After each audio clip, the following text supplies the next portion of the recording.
Hi అందరికి. So ఈరోజు ఎక్కడికి వచ్చాము అనుకుంటున్నారా? ఇందిరానగర్లో ఉన్న ట్రఫల్స్కి అయితే వస్తున్నాము. సో బెంగళూరులో ఉండే వాళ్ళకి ఈ షాప్ అయితే కంపల్సరీగా తెలిసే ఉంటుంది. ఈ రెస్టారెంట్ చాలా ఫేమస్ యాక్చువల్గా.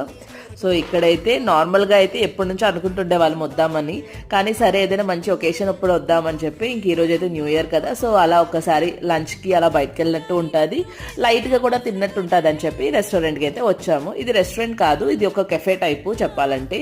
సో మా న్యూ ఇయర్ అయితే మాత్రం ఇలా సెలబ్రేట్ అవుతుంది. మరి మీది ఎలా జరుగుతుందో కామెంట్స్ చేయండి.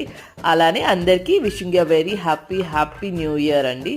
సో ఈ న్యూ ఇయర్ ఇంకా బాగుండాలని అందరికీ కోరుకుంటున్నాను. అలానే నా ఛానల్ కూడా కొంచెం గ్రోత్ అవ్వాలి అని చెప్పి, అలానే నాకు కొంచెం సబ్స్క్రైబర్స్ కూడా పెరగాలని చెప్పి, ఇప్పటి వరకు నా ఛానల్ని సపోర్ట్ చేస్తున్న వాళ్ళు ఇకపై నుంచి కూడా నాకు సపోర్ట్ చేయాలని కోరుకుంటూ, నా ఫ్యామిలీ నా తరపు నుంచి మాత్రం, మా అందరి తరపు నుంచి నా యూట్యూబ్ ఫ్యామిలీకి అయితే మాత్రం wishing you very happy new year.